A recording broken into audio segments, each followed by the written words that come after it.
Hi folks, Astronomy Live here. It's time once more to talk about the images from Stereo Behind in 2007 as an object transited through the Core 2 imager and eventually over the Sun. Now I've covered this in previous videos, but Dr. Claudia Albers is making the claim once again that this is not the Moon, but is instead a brown dwarf captured by stereo.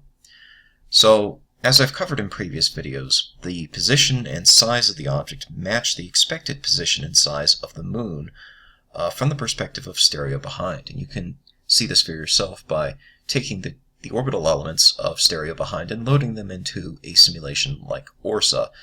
And that's what I've done here. And I've overlaid the images produced by ORSA on top of the original Stereo Behind images from the Stereo website. And you can see that the position and size of the object matches the expected position and size of the Moon at that time. It transits the Sun, and then it comes back out and goes out the right side of the screen.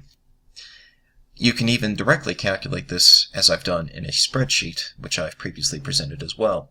But I've now expanded that spreadsheet's capabilities to include the ability to calculate Earthshine, because as that object entered the field of view, it appeared to be illuminated, and yet, if you look at the date, February 20th, 2007, you wouldn't expect the Moon to be all that well illuminated because it should have been a very thin crescent. However, it was being illuminated by reflected light from the Earth. We call that Earthshine.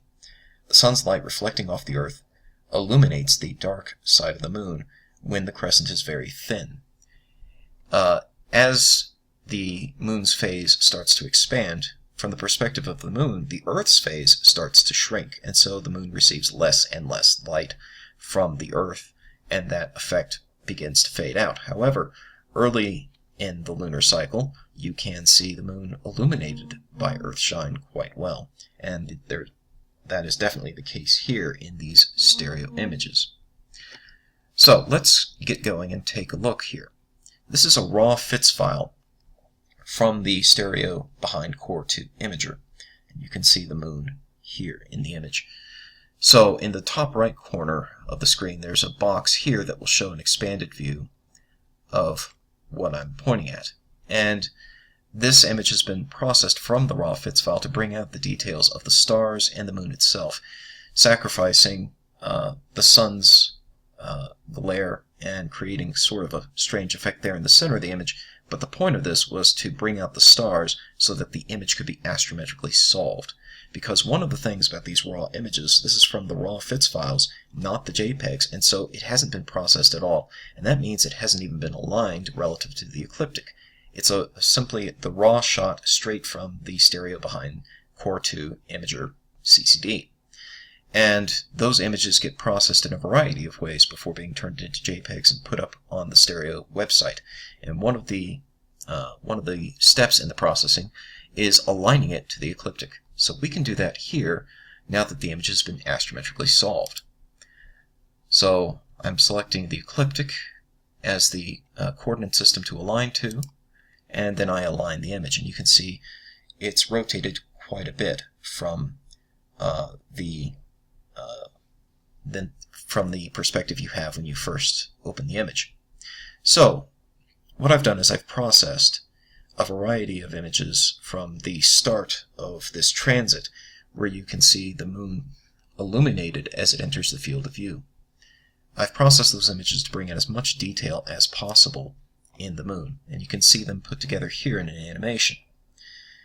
Then what I did is I took a selection of images and oriented them relative to the ecliptic, and also oriented them relative to Earth's illumination of the Moon, because the illumination coming from the Earth is not perfectly in line to the ecliptic, and so there's a rotation there as well.